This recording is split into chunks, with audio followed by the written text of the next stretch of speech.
podcasting's choice. From coast to coast, continent to continent, right here 24/7. PNR. Blueberry. This podcast is a member of the Blueberry Network.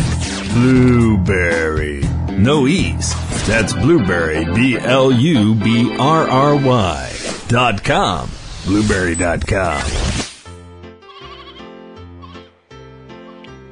This podcast is a proud member of the Lamb Podcasting Network. Find the network at largeassmovieblogs.com.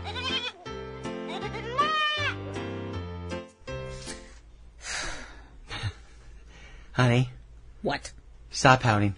I'm not pouting. You are pouting. I am not pouting. I'm not playing It's the Most Wonderful Time of the Year for Halloween stuff. I'm not pouting. I'm sulking. There's a world of difference, and it is the most wonderful time of the year. For you? Well, shouldn't that mean that you'd want to make me happy? Oh, for Pete's sake, I'm not falling for this. It's a month worth of minus 1 week of all goofy horror stuff and scary stuff and big stuff and little stuff and everything else as we go big or go big screen all month long on Subject Cinema. I'm T.C. Kirkham. I'm Kim Brown. Stick around, folks. Subject Cinema is getting large. Can you say that on TV? Well, we're not on TV. We're on the interwebs. Oh, and yeah. I just said it. Oh, yeah.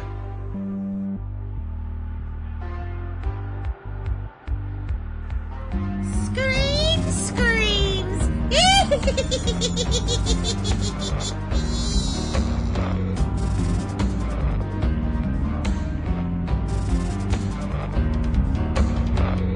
Celebrating a decade of film podcasting. Lasting out of B-Town, USA. You're tuned into Subject Cinema with T.C. Kirkham and Kim Brown. Directive. Oh, behave. Yeah. I volunteer as tribute. Suppose you run your business and let me run mine. Here's looking at you, kid.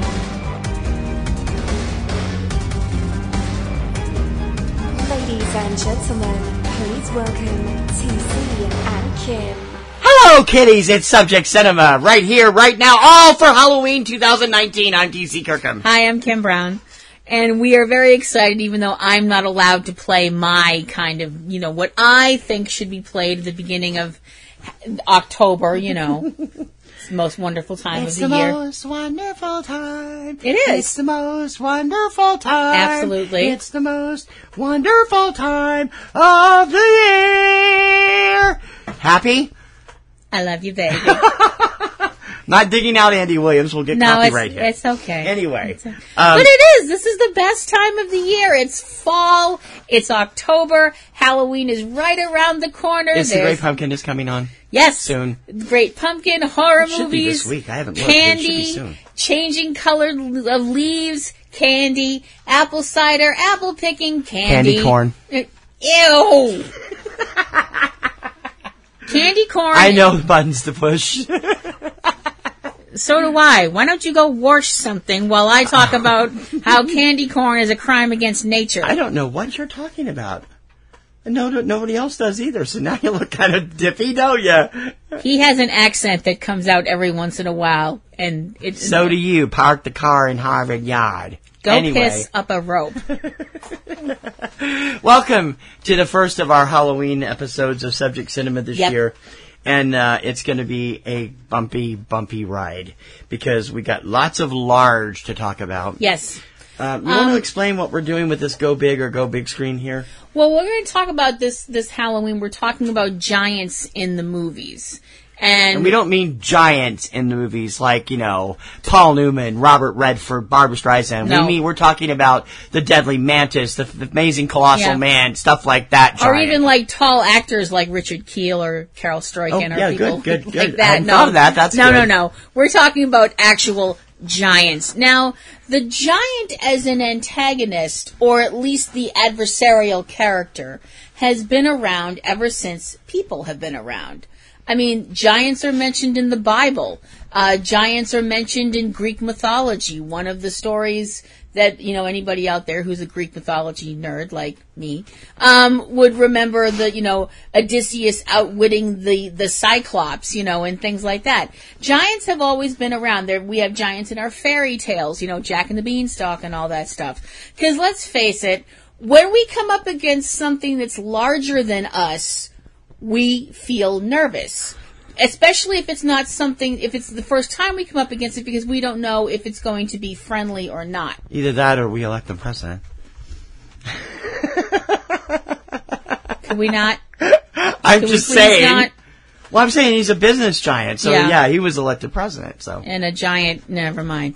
No politics on this show. Well, you started it. I did not. I just made a comment about how he was a business giant, and right. You took it the wrong way. Well, sorry. Excuse me. Well, I'm not taking it anyway. You know, me and politics aren't best friends. But when you think, matter of fact, you're not best enemies either. Nope. When you think about it, the whole idea of what makes something a giant is basically, when you think about it, it's all a matter of perception and perspective. What I mean by that, Rashomon. Well, you can take a Rashomon-esque look at things, I suppose. Now, basically, anything that's larger than it normally is would be considered a giant. Now, whether or not that's a threat depends on how large it is. What I mean by that is take something like an ant. Now, your average ant by itself is, just a little ant. They're just doing their thing. They're minding their own. They're just, I mean, when you consider the number of ants on the planet is really staggering and something that'll keep you up at night if you start thinking about it. But if you look at it...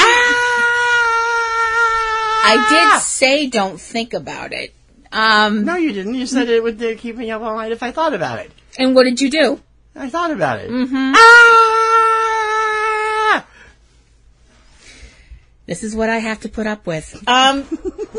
Anyway. Could be worse. Could be the movie last night. We'll talk about that later. Anyway. But if you look at a movie like Ant-Man, by the end of that movie, you have a giant ant living with Scott's daughter and their family. But some people would look at that and go, hey, wait a minute, Kim. That's not a giant ant. Sure it is. Yeah, it really is, though. Theoretically, it's a giant ant, but it's not a... It gets into the whole Wreck-It Ralph theory. Mm-hmm. Just because you're a bad guy doesn't mean you're a bad guy. Just because you're a giant ant doesn't mean you're not a giant ant. Mm-hmm. Because if you ask most people, hey, what's a giant... Can you think of a movie that has giant ants in it? Most people would say, sure, there was that movie that came out way back in the 50s, that movie Them, about giant ants. And you'd be right. Those are giant ants. And you could also say the same thing about Phase 4, which is giant intellect ants. That's true, but they're not... Even though they're regular size. They're regular-sized ants, but they've been boosted intellectually because of aliens. Yeah. Something. That's a great movie. If you've never seen it, look it up. It says you. Oh, I think it's a classic. The ending sucked. The ending does suck, but it's still a great movie. Up until it's the only movie Saul Bass ever directed, and I don't know why. Up until the end, I would actually agree with you that it's an interesting, thought-provoking film, and then the ending comes along and kicks you square in the... It's very thought-filled. Kicks you square in the junk. It's not Barracuda. Anyway, let's move on. Another animal movie from the 70s. I mean, other than Jaws... It really wasn't an animal movie. Well... It just was bored. It was like an animal ran past the room they were making the movie in, and that was the only animal we really got. Well... Because it was missing after the first 5 minutes of the film. Well, no, they had it in a few other places, but it was mostly this big government cover-up movie, and it's wicked depressing, and don't watch it. We're talking about Barracuda, not Phase 4. It was on Sven. But if you said to somebody...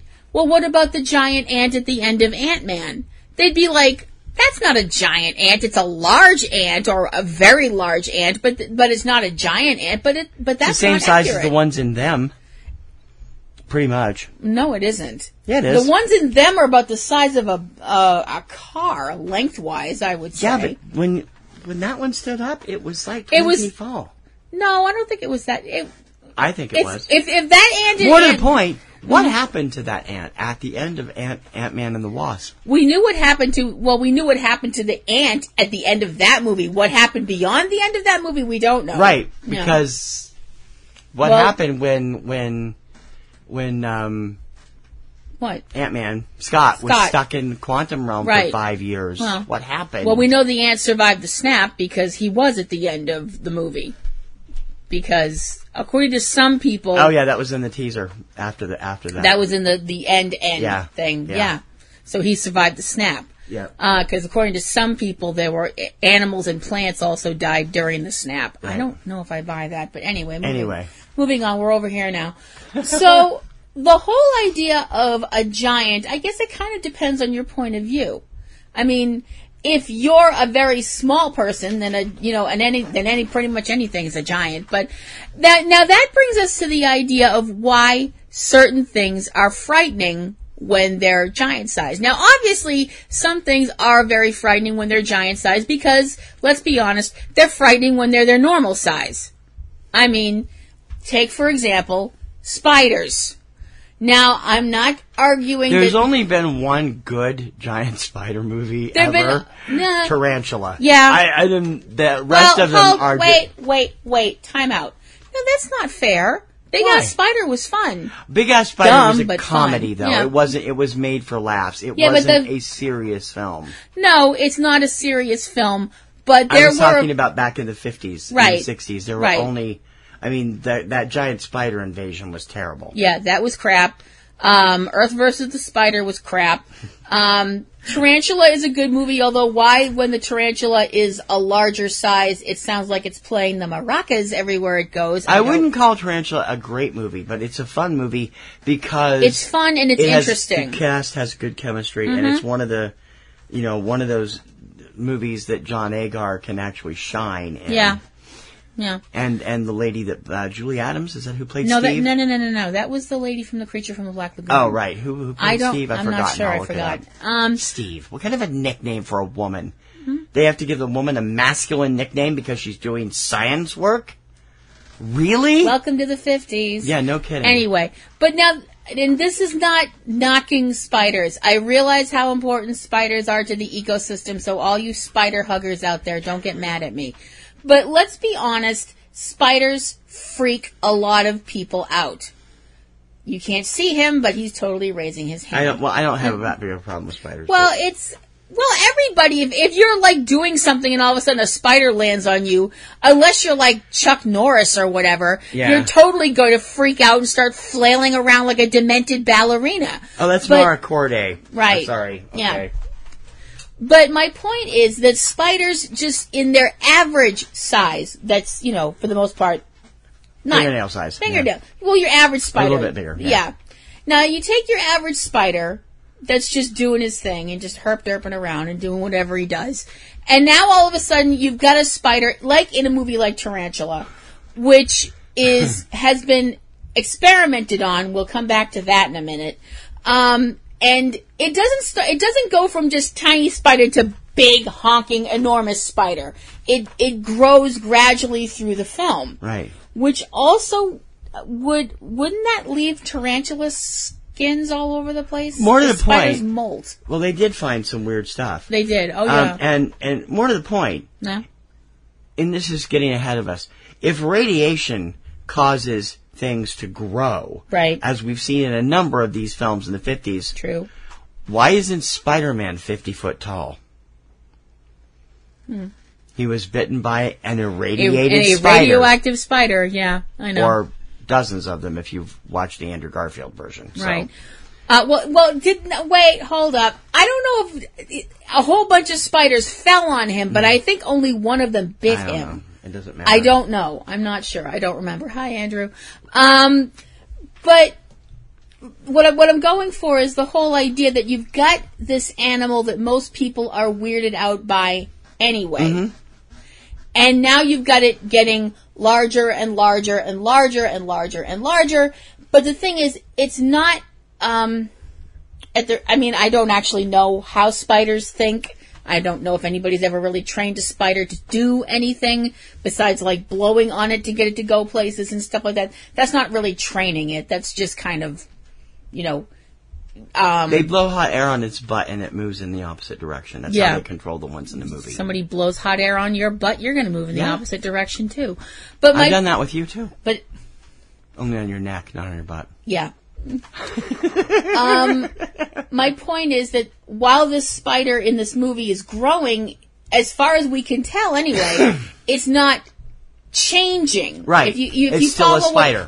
It's still a spider. It's still a natural predatory creature. Right. It thinks like a spider. It acts like a spider. It kills like a spider. The thing is, now it's hit a point where it's like, look, ooh, nice, juicy fly. Nah, I'm not interested in that. Ooh, If it human, looks like a spider and No. it talks like a spider and it thinks like a spider, It's a duck. It's a duck. Yeah. You stepped all over my joke. Sorry. Fine. Thank you, Mark Russell. Anyway. But it's the idea that this is something that even at this enormous size, it can't reason. It can't think. It doesn't think. It doesn't think any differently. It's instinct. It doesn't think any differently than it did. It doesn't go after people deliberately. It goes after food. It's going after food. Because it goes after cows and a number of other things. And in that horses movie. and stuff like that. But that's my point. It's not doing these things out of a sense of malice. Right. It's doing them because that's what it does. And it's a sense of survival. Yeah. Yeah. And the whole idea of, like I said, now the thing is, with a lot of these films, you have giant whatevers that are, well, we're going to be talking about so many things we're going to talk about this month. I know. So right now we're just going to put it giant under what-to-duties. Yeah. We're going to put it all under the tent of, Attack of the 50-foot whatever. That, for a lot of films, they used animals that people, not everybody, but some people have aversions to. Mm-hmm. Spiders, certain forms of reptiles, things like that. Because people have this fear. Isn't it odd that they've never really made a giant snake movie? They've come close with Anaconda, but they didn't really make a giant snake movie where the snake is like 50 foot tall. No, that's true. That is true. And snakes scare everybody, almost everybody. For the most part, there have been movies that are like, There's a reason why Jim Stafford had a song called Spiders and Snakes. Yeah. The two things that wig out people more than anything else. Yeah. Except maybe clowns. And we haven't had a giant clown scare either. Attack of the 50-foot clown. Oh my gosh. I know some people that would just make them drop dead of a heart attack. I'm just trying to picture a clown spider snake combination and stop that. I'm going to have nightmares. I've already had problems with my sleep this week. That. Y'all don't want to see what's in my head right now.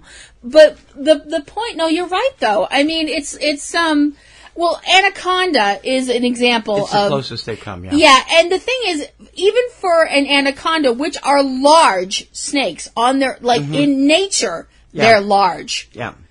That's even larger than an actual anaconda. And I also, besides the fact that movie has some of the worst CGI I have ever seen. We've never seen the whole movie, but we've seen enough to know that. And if there's anybody out there that's a snake specialist, please hit us up because I don't know. I wouldn't think that a snake that large would be able to move as quickly as the snake in that film I agree. moves. Yeah. I think that would be biologically impossible because that's why they usually, you notice in a lot of these films, when they show the, 50-foot whatever, it's usually moving slower than everything else around it because that's kind of what would happen. Yeah, going back to Tarantula, it just kind of moves slowly along at its normal pace for its size.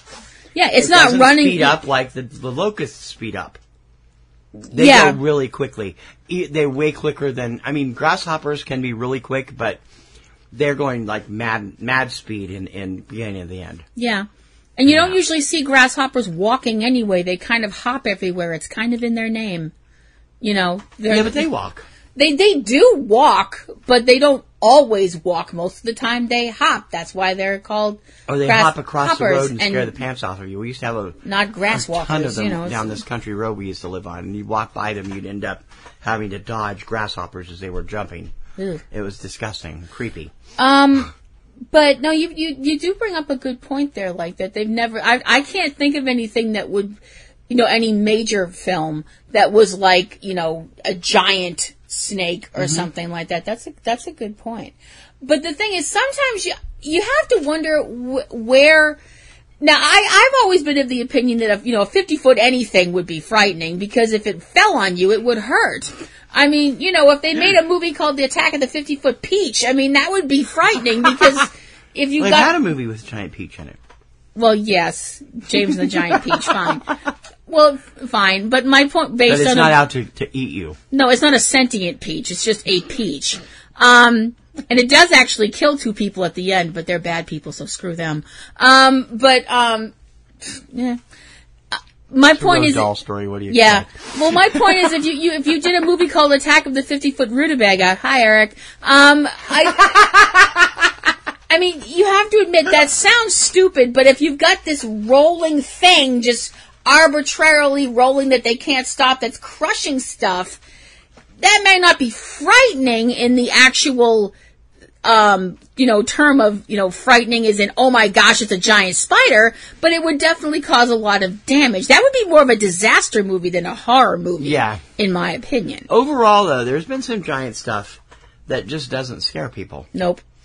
I mean, when we're going to look at in-depth stuff as we go through the month, but the crawling eye, gigantic eye. Well, it's an alien, though. Yeah, but it's still, it's an eye. It's an eye attached to this big pulsy thing. But the giant claw. Which is a dumb name for the movie anyway. It is, but it's funny. I mean, it is. Well, the reason that the giant claw, which I don't know if we've ever brought up on this show before, have we? No, we did when we watched it the first time. Okay. Finally, yeah. The giant claw, for those of you who have not been exposed to this incredibly, we'll talk about it later in the month. Terrible film. Yeah, we'll talk about it later. But I think what we should probably talk about next is how things become giant. Okay, we'll tackle that. Well, we'll tackle that when Subject Cinema returns. T.C. Kirkham and Kim Brown. Real movies for real people. Subject Cinema. All right, Kristen, I am so excited that you've decided to do a podcast with me, but what are we going to do a podcast about? There's so many other movie podcasts. We got to do something original. Well, I'm a big fan of Disney movies. What about something like that? That's just kid stuff. What do we want to do that for? Did you know that The Avengers is a Disney movie? Or that Pulp Fiction is a Disney movie? Pulp Fiction is not a Disney movie. It's technically owned by Miramax, which is part of Disney. We are still going to talk about the Disney animated movies, though, right? I thought you said that was kid stuff. Well, I've got 2 kids. I got to be a good dad and stuff. So be sure to subscribe to the Walt Sent Me podcast, where we discuss the various subsidiaries of the Walt Disney Studios, including the animated movies. It's available on iTunes, Podomatic, and wherever you find great podcasts. And I swear, it's not kid stuff. The best movies. Subject Cinema. As they say up in Maine, bigger tain't necessarily better. Pepperidge Farm remembers. I'm T.C. Kirkham. Hi, I'm Kim Brown. And this is Subject Cinema for October 13th, 2019. We are deep in our screen screams for this year. Mm-hmm. And we're talking about go big or go big screen. Yep. All big stuff on the movie screen. This week is kind of an overview, and we hope that if you've got anything in particular you want to hear about, you'll write us, subjectcinema@PNRNetworks.com. All kinds of different things are responsible for these giant creatures over the years, depending on what decade it is. Depending on when it happens. Now, like I mentioned, some of these things, if you go all the way back to, before movies were even thought of, when people sat around fires and told tales and things like that. Monsters were just monsters. They were just there. They were part of the existence of, people. And people didn't think about how something happened. It just was. Now, obviously, in the more quote-unquote, enlightened times that we live in now. If you go back and look at the Greek mythology and stuff like that, oftentimes people say, well, what people really thought they saw when they saw this was actually this, and so on and so forth, and blah, blah, blah. I will never figure out how sailors could possibly mistake manatees for mermaids. I'm gonna put that together as a cocktail of long times at sea and a steady diet of liquor. And it's still a manatee. And it still doesn't work. It's still a manatee. No, you're right. I don't get it either. But my point is that, like Greek mythology, one of the first creations in Greek mythology that of a giant like that was an artificially created giant, was a giant bronze man named Talos, who was a guardian of a certain area. And he was created to guard that area and keep people out and stuff like that. Mm-hmm. And he was defeated because the fluid that kept him moving and working and everything, he was kind of a precursor to the robot, if you think about it, or an android, if you prefer. That the stuff that kept him moving was in his body because of a stopper in his heel. And when that was pulled out... Oh, it's the whole Achilles heel thing again. Kind of. Yeah. When that was pulled out, all the liquid drained out of him, and he froze in the position that he was in. Lost all his hydraulic fluid. What? He lost all of his hydraulic fluid. Pretty much. That's what happens when planes lose their hydraulic fluid. They freeze and crash. Because they can't control the plane anymore. Right. Trust me, I'm a disaster junkie. I know these things. Yeah. Giants were mentioned in other forms of media, in print and things like that, before movies, like, the giant squid in 20,000 Leagues Under the Sea, that kind of a thing. But that's, of course, the crazy thing is we do know that giant squids actually do exist. And we'll talk about them more later on this month when we're talking about giant stuff that comes up out of the water. But when it came to the 1950s is when the giant, Attack of the 50-Foot whatever, really took off.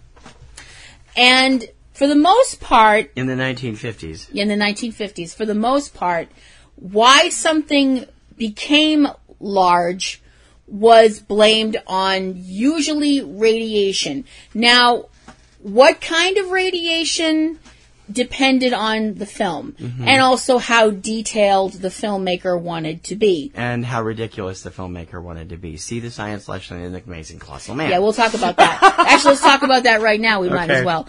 The Amazing Colossal Man, one of the films by Bert I. Gordon, you figure out the joke yourself, tells the story of Colonel Glenn Manning, who is part of a detail that's supposed to be watching the effects of a plutonium bomb that's being set off somewhere in the deserts of Nevada, I guess. Yeah. A plane winds up crashing. A small plane. Small plane. Yeah. Small plane winds up crashing near the site where the bomb is going to go off, and Colonel Manning, bravely or stupidly, depending on your point of view, charges out to try and rescue the pilot. He doesn't make it. The bomb goes bluey. Late. It was stuck, and they didn't know why. Yeah, somebody fixed the plug or whatever, kicked it or whatever, and it went off. The plane, I'm assuming, and the pilot got vaporized. No, it couldn't have. Why? Because it was further away than Manning, and he survived. No, they said no. The guy that was talking to Carol said they couldn't find any remnants of the plane or the pilot. So somehow Colonel Glenn Manning, who was close enough that he can spit at the plutonium bomb, manages to put his hands up over his face, and we do see him after the bomb goes off. It ain't pretty. Burnt to a crisp. Burnt quite badly, burnt like a bratwurst. But somehow, not only is not being picked up by a dustbuster, but winds up the next morning, he's A, not dead, and B, regrown all of the skin that was burnt off of his body by said plutonium explosion. Right. And that's the end of the movie and everything ends happily ever after. No, actually not. Colonel Manning, for some reason that absolutely nobody can explain, begins to grow larger and larger. And tack about 5 more largers on there. By the end of the movie, he's 62 feet tall, something like that, I think. Bald as an egg and mad as a hatter, and running amok through downtown Las Vegas. And why are you laughing? And I just got something rolling through my head that would make no sense. Anyway. Okay. Now, all of this is blamed on the radiation from the plutonium bomb. What? Right. What? Why? How? And you people fail physics forever. I mean, they actually make it a point to show footage that they happen to have of what happens to buildings when you set off a plutonium bomb and you wind up with no more building. I'm like... And a refrigerator streaking across the front. Refrigerators with Indiana Jones inside. Yeah, okay. Oh boy. Oh. I'm sorry, that was hilarious. Anyway, I'm the one person I know that loved that scene. I thought it was hilarious. Deep hurting. So... I'm sorry, I'm just like, you just showed in your own movie how it's completely physically impossible that this man should still be alive. And yet there he is and growing bigger. And yet... And no burns and all scars are all healed. Yeah. He's just growing and growing and growing. The problem is, as it's explained in the film, and this film has so many... Zero. This film has zero credibility when it comes to medical issues. Yeah, this film has so many side trips into 5th grade science class. That are all wrong. That are so wrong. That are The heart is not a single cell. No, maybe they thought... in a million freaking years. I mean, maybe they thought that the heart... I don't think they did. No, I don't think so. I'm trying to be an optimist. No. Thank you, Mr. Tebbs. Are you being served, Joe? Yes, we went there. But... yeah, see, that's the whole thing of it. According to the doctors in this film who were explaining all of this to Glenn's distraught and kind of very patient, I think most women would have been like, check please, I'm out. His fiancée, Carol, who you think would be happy he's getting bigger. Hey-o! Family show. Good night, everybody. They explained to her that Glenn's cells are constantly growing inside of his body. They're constantly replicating, but the old cells, because that's what happens in your body. You know, the cells. Right. You have cells and they die, and then you have more cells. That the cells are still growing, but the other cells that should be dying aren't dying. Well, so they did get something right. What? Because radiation causes cancer! Yeah. And that's what they're describing. Yeah, I'm sitting there. When I was a little girl and first saw this film on Creature Double Feature on TV 56, I didn't know what cancer was back then. I remember watching it much later and going, what? Doesn't that sound like they're just, the cells are cancerous? They're running wild? Yeah. Hello? Or he's a precursor to Deadpool. I don't know which. Oh, that could be. But the thing is, because he's growing... He hasn't got a good enough sense of humor. Or fashion-wise. Oh, yeah. I'm sorry, red outfit beats sarong any day of the week. Diaper.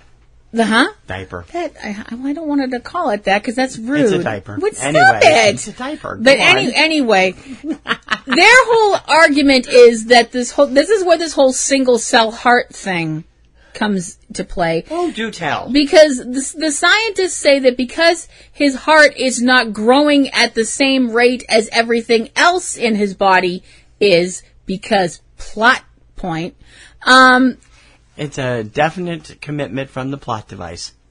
Hello. Sheep in the Big City joke. Anyway. For all 5 of you who remember that show. Oh, stop. That was awesome. Anyway. Glenn is not getting the blood to his brain quickly enough, and he's going to go insane, and he's going to die because he's growing faster than his heart can take how fast he's growing. Right. So, in the end, as I mentioned, Glenn goes back guano crazy, wanders all over Las Vegas, rips up a bunch of stuff, and gets shot off at... What? It's... bunch of stuff. He, tears up a bunch of casinos. which were all tacky looking anyway, and probably are all gone now anyway. Most of them are, yes. They've been replaced by much nicer places. Yeah. And winds up on a dam on, is that, that's not Hoover Dam. It's implied that it's Hoover Dam. Yeah. They never actually say it. And winds up getting shot by the military and falls into the dam, and that's the end of the movie with a big question mark. And it was like, yeah, because they kind of freeze framed him in a diving position and then fell the rest of the way. Yeah, and they can't find his body. Dun, dun, dun! He's a 62-foot man. How many? They couldn't find him walking around the military air base when he left either. I know. I'm like, how many? Do you have a lot of 62-foot men just arbitrarily roaming around that you can't fish one of them out of the bottom of a dam? What are we paying you people for anyway? But that was the whole idea, that this happened because of radiation. And for some completely inane reason, people bought this. Radiation was then used for Beginning of the End with Peter Graves, with giant locusts. Another Burt I. Gordon film. Mm-hmm. But there was a difference there. The giant locusts in Beginning of the End, which is also a dreadful movie. I like Beginning of the End because I don't think the story's that bad. The effects are bad in some places, but the story itself is pretty interesting. The use of the footage from the Worcester tornado to... What we think is the Worcester tornado. What we think is the Worcester... It looks like pictures I've seen of the Worcester tornado. There's a point in the film where the giant grasshoppers have completely destroyed a town. Ludlow, Illinois. Yes. And there's it's stock footage of a tornado somewhere, and I believe it's the one from Worcester, Massachusetts in 1955. I'm sorry. Not sure, but I think it is. That's tacky. It is tacky. That's exceedingly tacky. That's what stock footage has done. I mean, it's just like recently there was that big blow up about them using stock footage in something recently that was of something up here, and people were having fits about it. Some fire or something.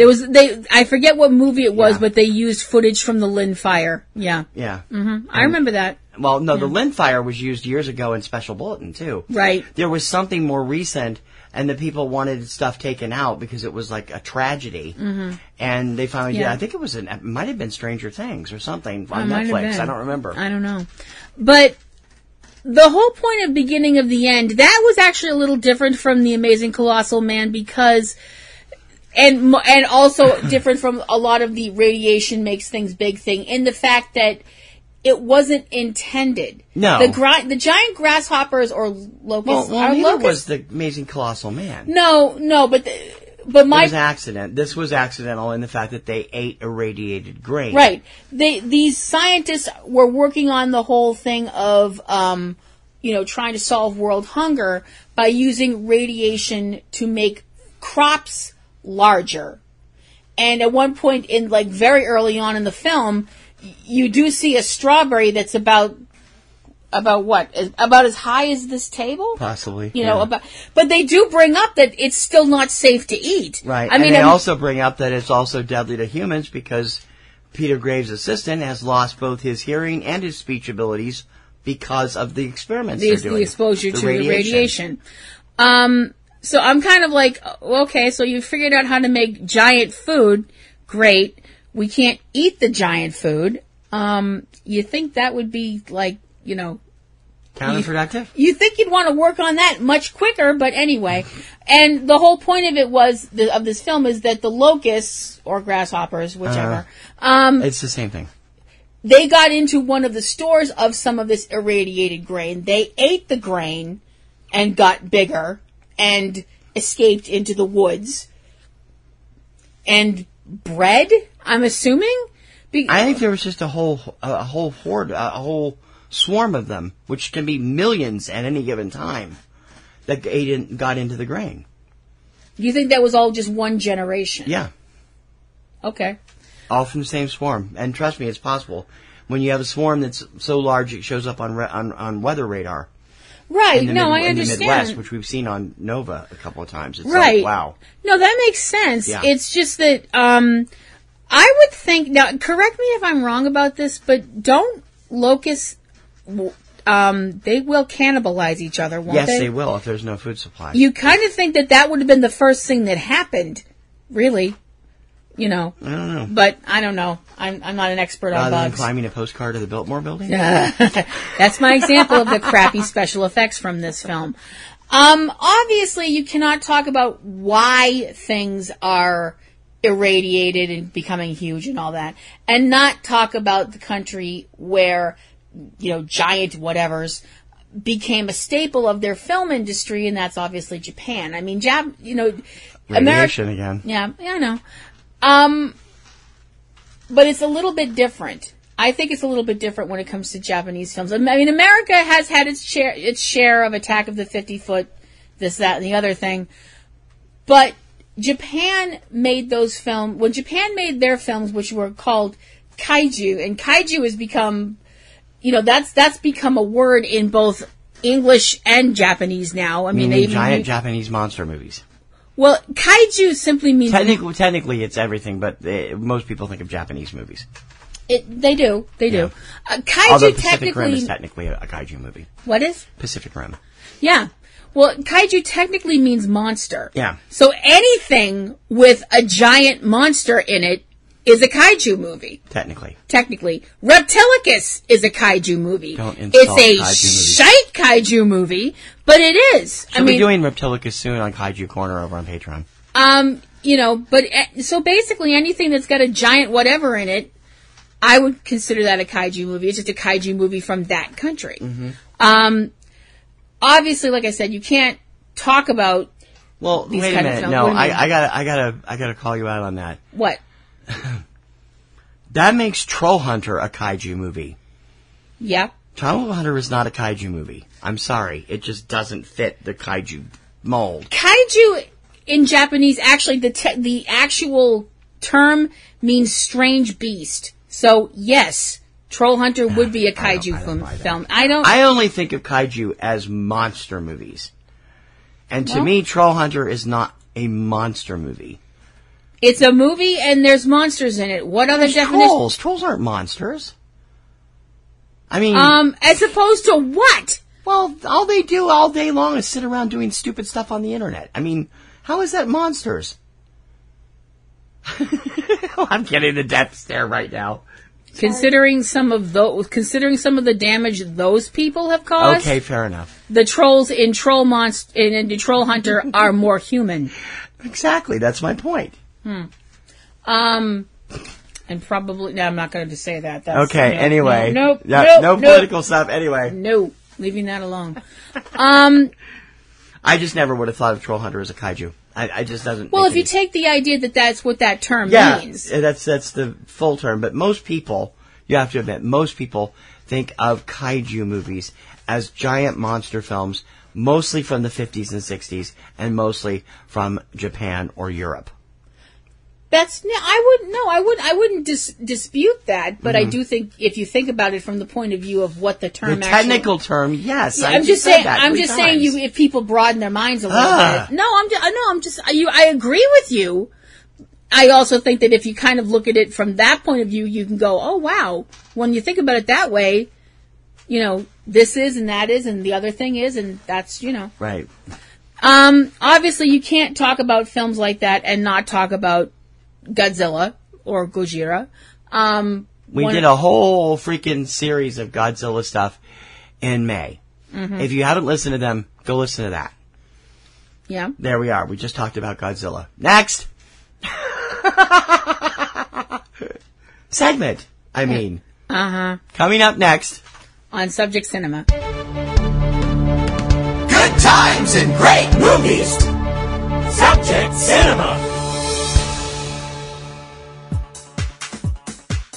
Want to listen to Subject Cinema on the go? Check out Stitcher.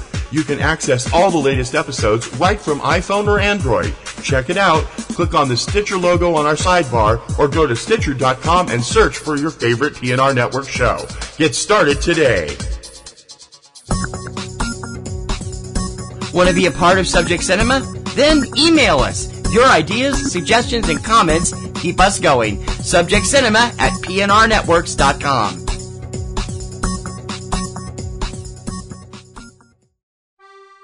Were you spies? No. Yes. No.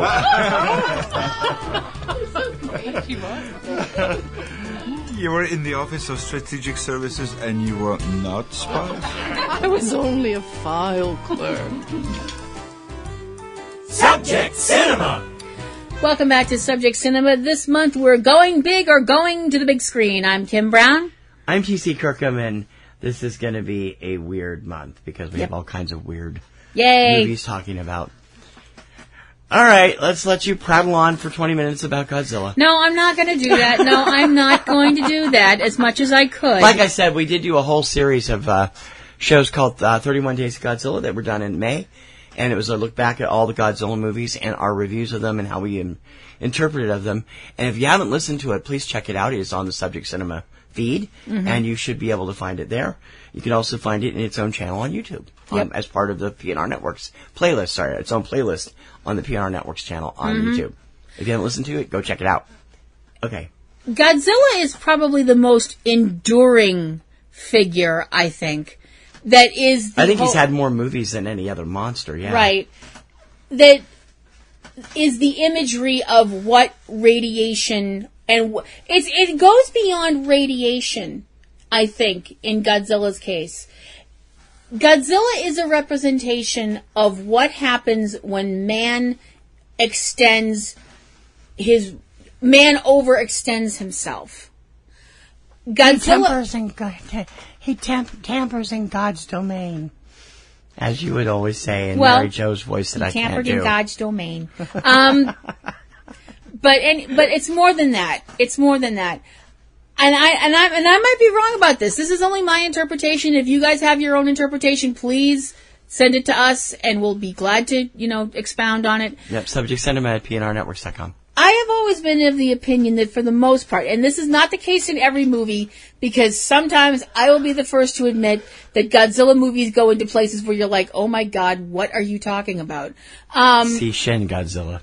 Well, on second thought, don't. Actually, don't. My interpretation of Godzilla has always been that, yes, Godzilla is a dinosaur, we've established that was mutated... both mutated and awoken by man's use of man trying to harness a power that man as a species, not just as a gender, doesn't understand and doesn't fully control, even though they think that they do. Godzilla is nature's way of coming back from that and being like, oh, really? What? Way too cerebral for this crowd. What? Excuse me, I think our audience is smart enough to understand where I'm going. I didn't mean that. No, I'm just saying we usually talk about goofy stuff.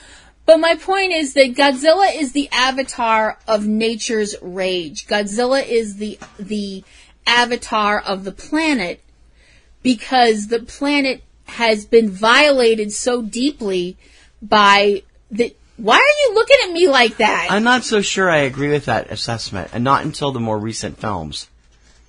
Okay. I mean, Godzilla only acts as an avatar, an actual, honest avatar in the Legendary series.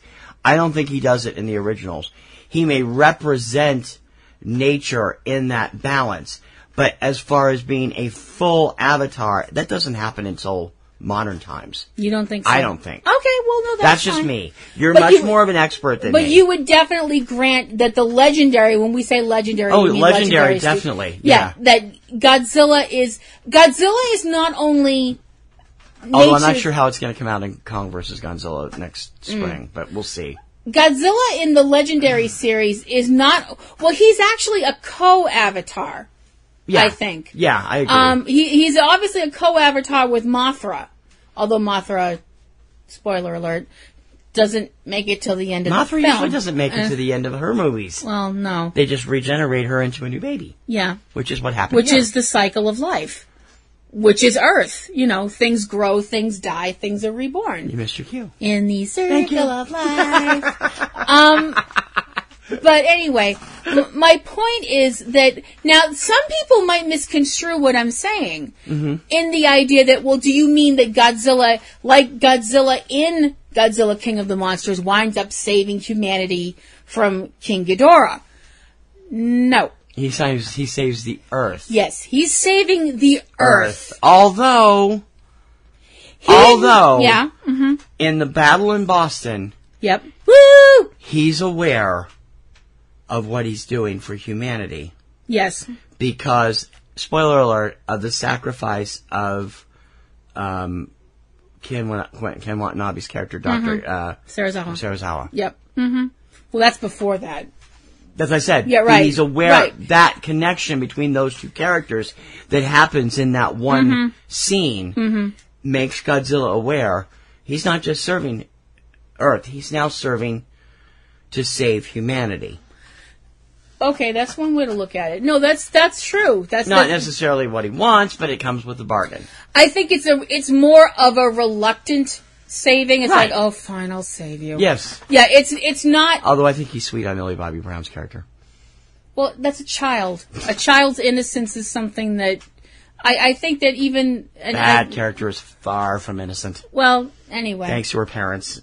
Well, but my whole thing is, like I mentioned, I feel that Godzilla as an avatar of nature and a protector of planet Earth, some people view that, like I was saying, oh, that means he's protecting humanity. No. That means he's protecting the Earth. He's protecting humanity as a secondary level. Yes. It's not something he's doing consciously. Yeah, like I said, it's like, oh, fine, I guess I have to save you too. Although, I also have to point this out. Yeah. Every single film in the original Heisei, I think that's the Heisei version of Godzilla, the people are going, oh, Godzilla is coming to save us. So they believe that he's there to save Japan. That might be the Showa films, I'm not sure. The later ones. Whichever ones. Yeah. The originals from, starting with the second film. I don't know, but no. Going through the end of the 70s one. Is those movies, Godzilla is praised by the Japanese people and lured into coming to save them. I don't agree with that entirely. So, the first couple, Gojira, and then the films after that, the one with Anguirus, the one where he battles Mothra and all those, he's the antagonist. By later on films, before Godzilla 85... Okay, right. Okay, fair enough. It starts after King Kong versus Godzilla. Yeah. But I would agree with you there. Still, yeah, they are calling Godzilla to come save them from other monsters. Yeah.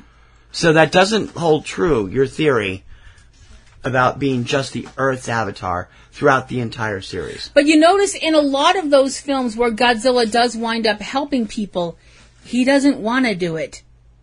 That film, the one film where he and Rodan have to get talked into helping out by Mothra, they're both like, we don't care if people get killed. Screw them. Yeah. They've been trying to kill us for years. F them. The only reason they wind up helping Mothra against King Ghidorah is because they're impressed that Mothra's like, well, fine, I'll go do it myself. And off she goes to fight Ghidorah alone, and they're both like, oh, we should probably help her. That kind of a deal. Because it makes them look bad. Yes, it does. But other giant monsters have started the same. Other giant monsters in Japan, especially when obviously when Toho had all this success with Godzilla, other studios went, well, we should try that. Then you had the Gamera films come out, and here we go. Now, they never explained where Gamera came from, as far as I can recall. All of these knockoff movies. That's not nice. What? Well, they were all knockoff movies. Godzilla was the original deal. Well, yeah. Gamera, Reptilicus, Gorgo, Gappa. Well, Gorgo was actually a ripoff. Gorgo was actually a ripoff of Gappa, and I liked Gorgo because for once the monster doesn't get killed at the end of the movie. Actually, I think it's the other way around, but we'll do some checking on that. Yeah. But anyway, I don't remember if they said where Gamera came from or why Gamera was what he was. He came from the sea. No, he didn't. He's a giant turtle. He did not. No, he didn't. He came from... the whole thing of where he got freed from was because of nuclear energy, because I think it was something about a missile that was like rogue or something like that. There was some accident and it hit an iceberg or it hit an ice floe or whatever, and out popped Gamera. And the... What? Why are you laughing now? It's just, Dr. Thinker flashback. I Anyway, knew that's go ahead. where you were going. I'm going, I just said the wrong thing completely. Now, considering the fact that Gamera causes as much, if not more, destruction than Godzilla, from the beginning, they had this whole attitude of, oh, Gamera is a friend to children everywhere, blah, blah, blah. And you had that one annoying child in the first film, and I will admit that child is annoying, who was, completely convinced that, oh, Gamera is a friend and he's good and all this stuff like that. Well, while people are literally running for their lives because Gamera is like wrecking stuff to get to, was it oil refineries and things because he eats fire or something like that. I don't remember. I mean, I'm sorry. I've never cared for the Gamera movies, and I try to avoid them at all costs. I'll be honest. I don't mind the Godzilla movies. I've never been a big fan of them until I met you, in all honesty. But I've never cared for the Gamera movies, and I steer away from them wherever possible. Well, my whole thing with... I don't understand... I watch them if Sven has them on, and I watch them if Misty has them on. Yeah, and we watched them when Wolfman Mac had them on. Yeah. Only then it was Gamera. Yeah. Anyway. Props up to Wolfman Mac. But I never understood... Okay, with Godzilla, you kind of have a template. I mean, yes, he's a dinosaur, but he can breathe radioactive fire, which is bitchin' and awesome. But you have kind of a template with that, with the whole concept going all the way back in mythology all over the world of the fire-breathing dragon. You have that, okay? Which there's similarities. Where do you get the joint-spreading, fire-shooting turtle? That's my point. That spins through the sky by shooting fire jets out its arm and leg holes and its head hole. Yep. Where the hell is the body when that's happening? How does he know where he's going? Exactly. Gamera makes no sense. No, okay? I've never been able to figure that out. I was always kind of like, okay, so he fly. Well, not to say that Godzilla hasn't flown before, and it was stupid, but, sorry, Big G, but it was. Well, Godzilla flies by using his atomic breath, right? In one movie. Right, but he does. He did it, yeah. That at least makes sense because you can see him directing the breath and him propelling the other way. Yeah. That makes He's sense. Like that's like how a Nautilus does. Yeah, backwards. Godzilla versus the Smog Monster, which is also the one film where he does that, and I realize this is... At least Gamera doesn't dance in one of his movies. Right. I'm not saying every single Godzilla movie was Citizen Kane. Calm down. But... The only one that was even close was the original. The whole thing of Godzilla when he's flying in that one film, I realize I'm picking a major nit here, but shouldn't there have been a trail of fire on the ground? You'd think so. You'd think so, wouldn't you? But no. They did give that whole trail of sludge from the new Godzilla when they were coming on board, coming onto land in Shin Godzilla. Yeah. They kept it continuous there. Yeah. But far back they didn't. Yeah. I'm sorry, Shin Godzilla was just not a good movie. Nope. Not from a Godzilla standpoint. I guess from a political standpoint, it was quite fun. From a political standpoint, it was great. For those of us who wanted to just go watch kaiju knock over buildings, it was like, screw you. Yeah, last 10 minutes. Last 15 minutes. Anyway. My whole thing with Gamera was, okay, so he flies by, like you mentioned, tucking his head and legs and arms, or whichever, into his body. I mean, turtles do that. In their bodies, turtles do that. But where are they hiding? The jets have to come out the same place. Yeah, that's true. Or are they just colossal atomic farts that are stirring them around? And spinning, I mean, he farts and it goes through in the various, out the various holes or something. We need to do these on camera sometime. You're so male. You're so male. We could ask the great Wakarati what his opinion is. Would you please just stop? Now, every once in a while, though, just jumping back to the whole why something's big, sometimes you don't have an answer. Sometimes that's the answer. There is no answer. And we're So you mean they got it right all those years ago? What? Why ask why? Try bud dry? Just go out and have a bud. And if you remember that, congratulations, you're old. Semi-old. That was not that old. And we're going to talk about that. We are? Yes, we when are. Subject Cinema continues. Yes. Real movies for real people. Subject Cinema.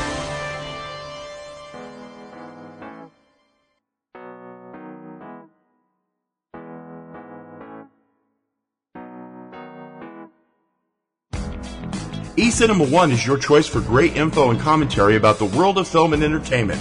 Daily trailer postings, the latest news and film reviews, commentary about the state of the industry, the weekly Subject Cinema and 3-Minute Weekend podcast, and so much more you won't believe it. New material is being posted daily, so join us each day and see what you're missing out on. Once you visit, you will always be back for more. eCinemaOne from PNRNetworks, eCinemaOne.com.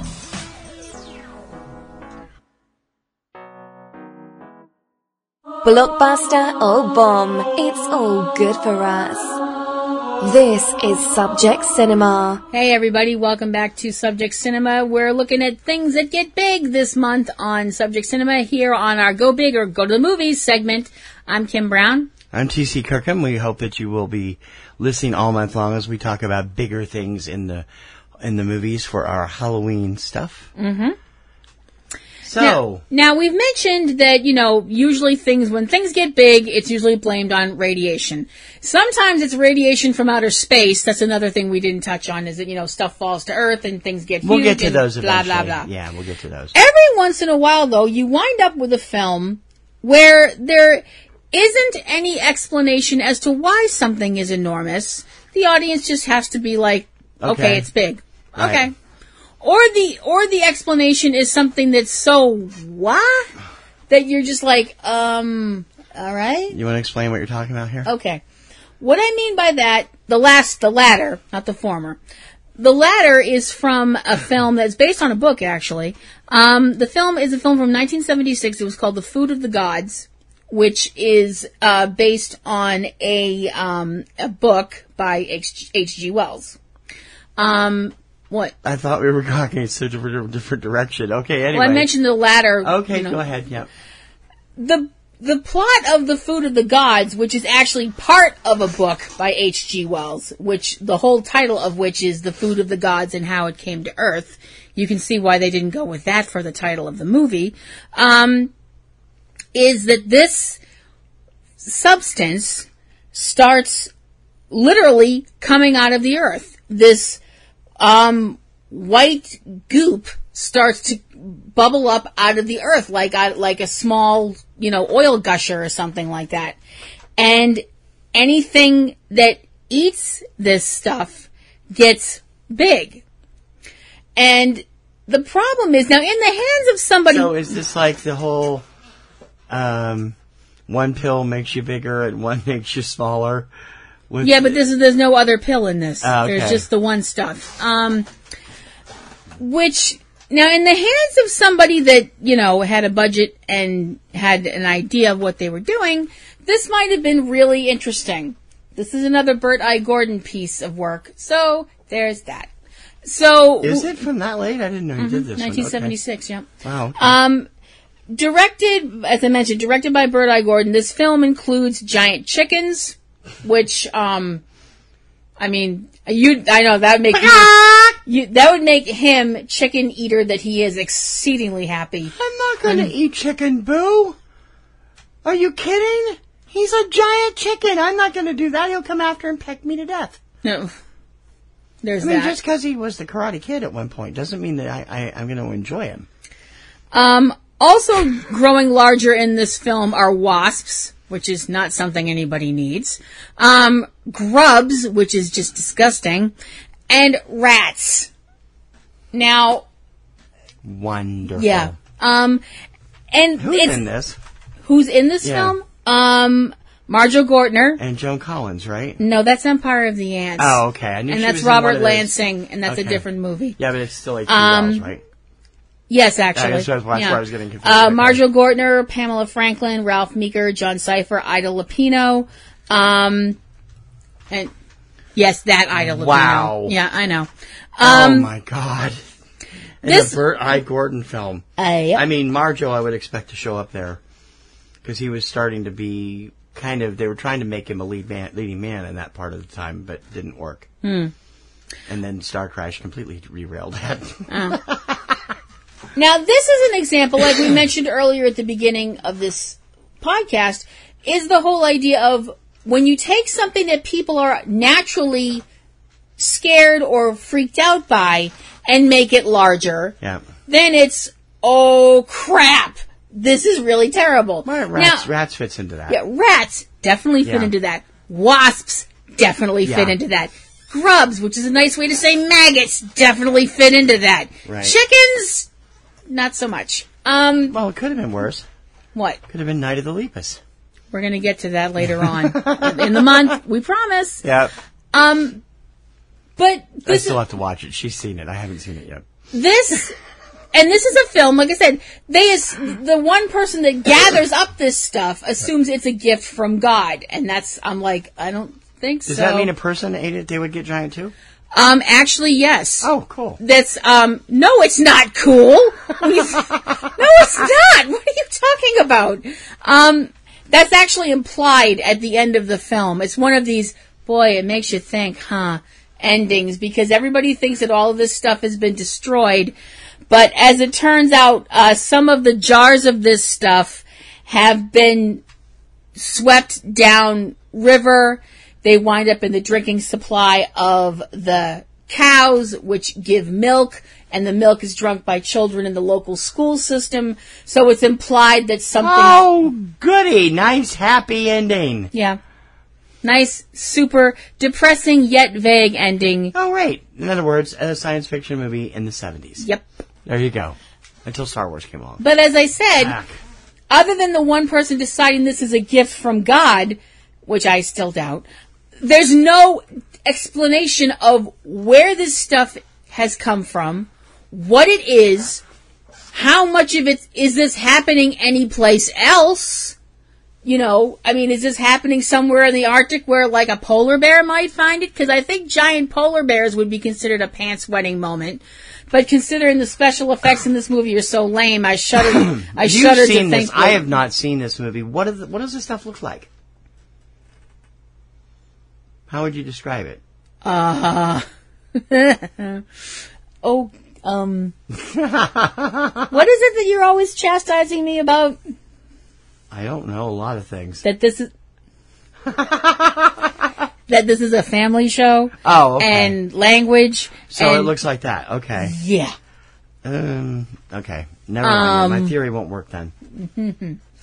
But it's a case of if there was special effects in this film that were actually worth something. Because I'm sorry, the scenes with the giant wasps, it looks like somebody's waving around a bunch of black paper and wasp noises. You know, it doesn't look like I don't think it looks like a wasp. And when I say giant rats, I mean, they are, like I said, again, it's perception. They're giant for a rat. They're about, from there to here. I mean, that's still pretty big. They're 5 foot. About 5 foot long, something like that, yeah.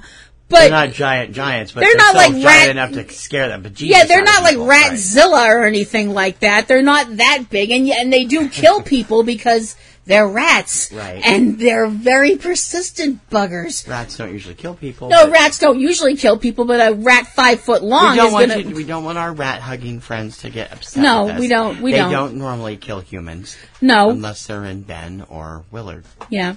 And that's like 75 kabillion rats all at once. Those are mice and rats together, and they're small. Yeah.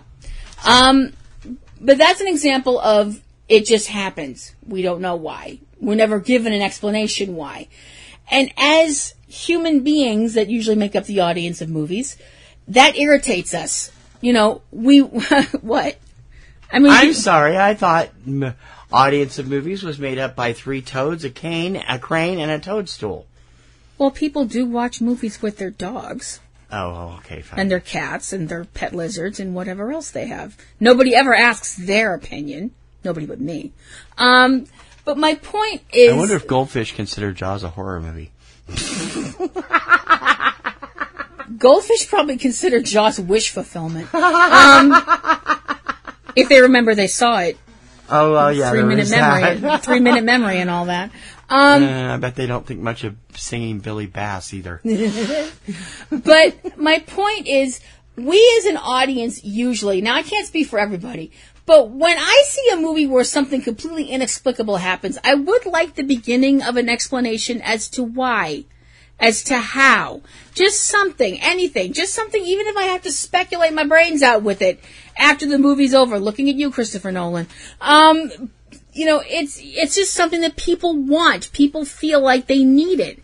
Now, every once in a while, you'll wind up with a movie that you don't get any explanation other than it's here. Mm-hmm. Now, when I say that, I'm talking about a film like King Kong, going all the way back to the original, the Dino De Laurentiis travesty movie. I'm sorry.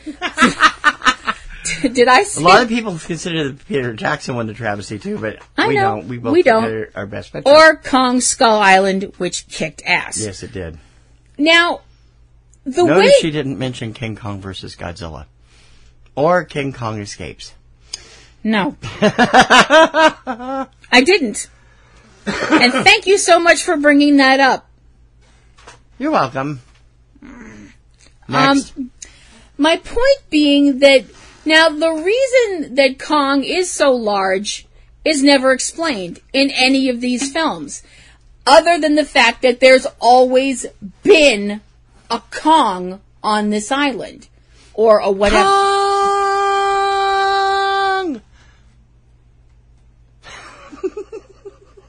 You know what? If you're going to, take the piss out of everything, I'm just going to leave. That this island is so remote that I'm glad you're amusing yourself. I really am. I'm just teasing. The whole idea that this island is so far removed from anywhere else that at one point, that's a scary thought when you think about it. There had to have been more than one of these apes at some point to create Kong. He didn't just spring out of the earth like Athena springing out of Zeus's skull. There had to be a mother and he's the progeny of somebody. You're sure about that? Relatively. But not definitely. Not definitely, no. I haven't asked him. I mean, if... Oh, excuse me. I didn't know you were close personal friends. Is he coming to the dance next week? I was going to say, if you can arrange an interview... Are we inviting him to Thanksgiving dinner? Is he going to tap dance down the street for our Tuesday special? I was going to say, if you can arrange an interview with him, I'll be sure to ask. But that's a scary thought when you think about it. An island that has... When you think about the fact that this is an island that obviously has a civilization of people on it, and that at one point this island had more than one giant gorilla on it. That's scary. That is really frightening, I think. But like I said, there's no real explanation of why Kong is. He just is. And we as the audience are supposed to accept that. Yep. I think. Existential Kong. Kind of. That'd make a great video game. You keep saying that. It keeps making less sense as you say it, but you keep saying it. No, Donkey Kong has to think his way out of situations. Instead of throwing barrels. You never get past the first level. That's mean. You're so mean. Go on. No, that's pretty much all I had to say. What do you guys think of it? What's your favorite Attack of the 50-Foot whatever? We'd love to know. If you could please send us an email, and if subject cinema at PNRNetworks.com. Yeah, I was going to say that part, but that sounded like you froze to me. No, I didn't actually. Subject cinema. We'll be right back. T.C. Kirkham and Kim Brown. Subject Cinema.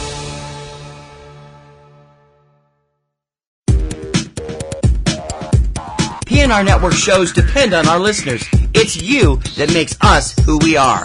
Help us bring you all the best we can. Become a Patreon patron. Donations start at just $2 a month, and the more patrons we can get, the more we'll be able to offer. You can get great perks, plus exclusive blogs and podcasts available only for being a patron as well. It's absolutely fantastic. So please, become a Patreon patron today. We need you. Patreon.com/PNRNetworks.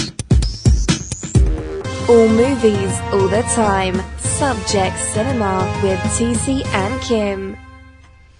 We know we're getting long-winded this week, so we're just going to throw this in real quick at the end. We attended the Great Cheesy Movie Tour from Mystery Science Theater 3000 at the Emerson. Now, it used to be just Colonial Theater. And the Emerson Colonial Theater in Boston, night 2. We were supposed to go night 1, but I got hella sick Thursday night and early Friday morning. And I tried to get Kim to go without me, and she wouldn't go. So we didn't get to go see No Retreat, No Surrender. What we got subjected to was something called Circus of Horrors. And believe me, it's a horrible movie. How this thing has a higher rating on the IMDb than Speed Racer, I'll never know. Oh, you're not going to let that go. No, I'm not, because people are wrong about Speed Racer. It's a great movie. I know. Circus of Horrors is a film from 1960, and it's Drek. There's no other word for this film other than Drek. The film is about sadism, cruelty, and plastic surgery and gorillas running amok, and although that doesn't happen till the end, but boy, and it's got a cameo by Donald Pleasance at the beginning. Boy, is it satisfying early in when his it career. happens. Yeah, very early in his career. I mean, that's a big problem, though. You can tell this film was released later because Donald Pleasance, doesn't he get like top billing? No, he gets top billing. He gets top billing on the thing, but that's probably a reissue. Yeah, that's what I mean. Yeah, and he's in the first 10 minutes, if that much. If that much, yeah. Yeah. And then he's dead. Then we're not going to see him again. Nope. This film is just terrible. Drek. And it has a 6.2 on the IMDb, which I don't understand. But it was so worth it to see Joel Robinson, the performer, real name Joel Hodgson. Yeah. I'm sorry, it's late and I'm tired. Also, there's the robots. We're all there. Crow T Robot, Tom Servo, both of whom had legs last night. Yes, and Gypsy, operational legs. Cambot for 2 seconds. Gypsy and Cambot were there. Yeah. And Mega Cynthia was there in place of Cynthia last year. And course, Emily. Emily, the new assistant and the coach on the sideline for Joel. Yes. It was a fun show. Because Kinga and Max were at a lepidoptery convention. And before you guys ask, lepidoptery is apparently... Study of butterflies. There was also a Trust butterfly. Me, we couldn't help but have that drilled into our head last night. I also would like to bring up that I think Butterflies from Hell should be the name of a band. I'm sorry. I think that would be awesome. You know, if a band if a band called Screaming Cheetah Wheelies can have a hit, anything's possible. So there.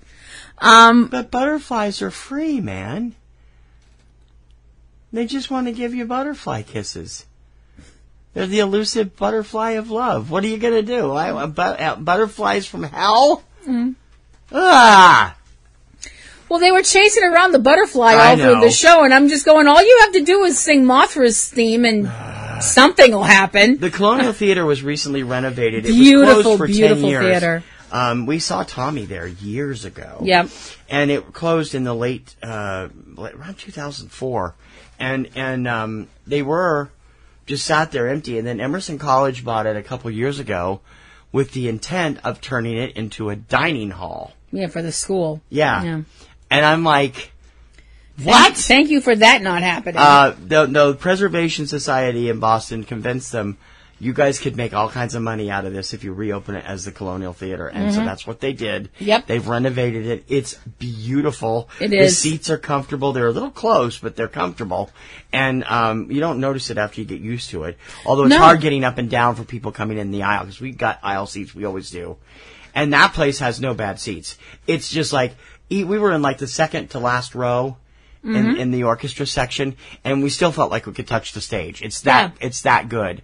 And I mean, it's a smaller theater, and it's a great place to see. And everybody was really into it. Yeah. The crowd was so into it. One guy even had his Tom Servo puppet with him. Yeah. A huge, full-grown one. Yeah. And a it few was people great. were dressed as Gizmonic employees. It was fun. We had a lot of fun with that. We're going to get out of here now. We have a lot more going on this month. We'll be talking more about big stuff. Yep. All kinds of big stuff. Yep. Some of it good, some of it bad, some of it ugly. Yeah. Some of it dreadful. Oh, yeah. My giant claw comes into or Reptilicus. Or Reptilicus. And we'll be talking more about that as the month goes on. We hope that you will be planning your month with us as we go through the rest of the month and all these scary things that we're doing. Although they're not really scary. We're just talking about scary, fun movies and enjoying every second of it. Yep. We hope that you will continue to listen to us here, and don't forget to tell your friends about us. Like, share, and subscribe on whatever service you listen to. And you can find us on tons of different podcatchers and pod players of your choice. You can also find us on YouTube, SoundCloud, and other places. Not Spotify at the moment. You can find 3 Minute Weekend and Tuesday Digidex on Spotify, but that's it. Reason is, we don't want to get in trouble for all the older shows, and we're still trying to figure out how we're going to do this, but we will hopefully eventually be on Spotify. We have other shows out there, including Front Row 5 and 10, our show spin-off here on Thursdays with lists and stuff, and Tuesday Digidex and 3 Minute Weekend, the updates of the latest DVD and theatrical releases every week. And we also have individual shows. I have a couple of them, including Palladium Rose's Garden, which is my Supernatural podcast, which is back for Supernatural's season 15. And last. Thank you. I'm going to be doing that all year, you know. I'm totally okay with it. One door closes, another one opens. Well, you know why she's okay with it? Because there's a very good chance that next season, Jared Padalecki will be coming back in a remake of Walker, Texas Ranger. Yep. CW's already guaranteed him the pilot slot. I'm also taking the attitude, one door closes, another door opens, because I am a mature and rational adult. Since when? I'm going to remember when something that you like goes away and rub it in your face every chance I get. You have many, many times. Oh, we could go to Marche and have some Rosti. Oh, I'm sorry. Anyway, the first episode of season 15, Back into the Future, has aired, and my review is up on Platinum Rose's Garden. Also, I have Ring Around the Rosie, which is my wrestling podcast. This week's show is hilarious. You really should catch it. And also, both shows, do I have to say it, are not safe for work. We also have other friends doing shows, Eric and Valerie Lyon, Cavebabble at cavebabble.com, Anthony Lamberti doing stuff on his video channel over on YouTube. You can find it all up at comicgrotto.com. You can also check out my stuff when it gets up, Catastrophe Vortex at catastrophevortex.com, and Kirkham Report at kirkhamreport.com. Going to be coming up with some new stuff. We want to keep you up to date. Just so you know, if you currently listen to Subject Cinema on our PNRNetworks app, please let me know. Write to me at subjectcinema@pnrnetworks.com. This app costs us $450 a year. And I don't think anybody's using it. And if nobody's using it, we're not going to keep it. We're going to dump it at the end of November. So you need to let us know if you're actually using the app. If you're not, it's going away at the end of November. So write me there. Yep. Also, be looking for a change in our Patreon in the next couple of weeks. We have something going on there that's going to be changing up the way we do things and hopefully making it more accessible to you to become a part of our Patreon group. And you can do so and find out all the information and join us. I would suggest you stay at $5 a month because that's where we're going to have it at. When the new one gets going, we're just going to have the one level, and we hope you'll join us over there for extra shows, extra columns and stuff at patreon.com/PNRNetworks. Yep. We also have some dramatic works out there if you're so inclined. We have Manhattan Hammerdown As It Happened and War of the Worlds 2018, and we should have one coming out later this month, but I'm not done writing the script yet, and we have to get this production done, because if we don't, we're not going to have it up in time for Halloween. And I have a channel on YouTube called Platinum Rose's Role Plays. It's very new. There's only one thing up there right now. There will be another one up before the end of the week, of the 3-day weekend. It's a holiday weekend, so. Mm-hmm. And so it's new. I'm kind of getting used to doing this. But if you like role plays and ASMR, listen, go over to the show, look up Platinum Rose Roleplay on YouTube. Yep. And if you'd like to follow me on Twitter, you can follow me at Platinum Rose Lady at twitter.com. And you can follow him at 2 places because he's an overachiever. eCinemaOne and eCinemaBoston. Mm-hmm. Plus TKR Online for my music stuff, but I'm not really over there that much right now. Yep. I think that's it. I think it's it too. Let's get out of here!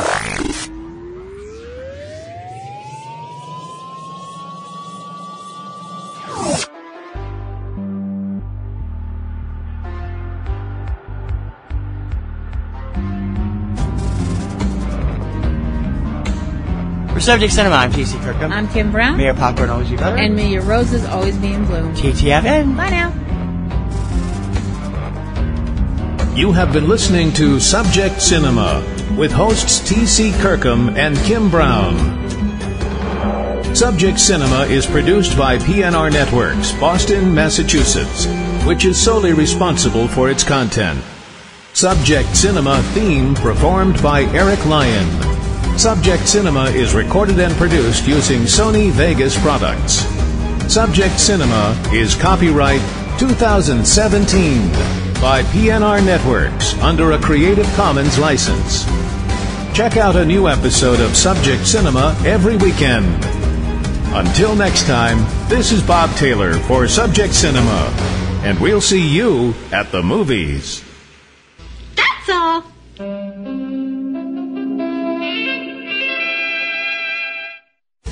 Podcasting's choice. From coast to coast, continent to continent, right here 24/7.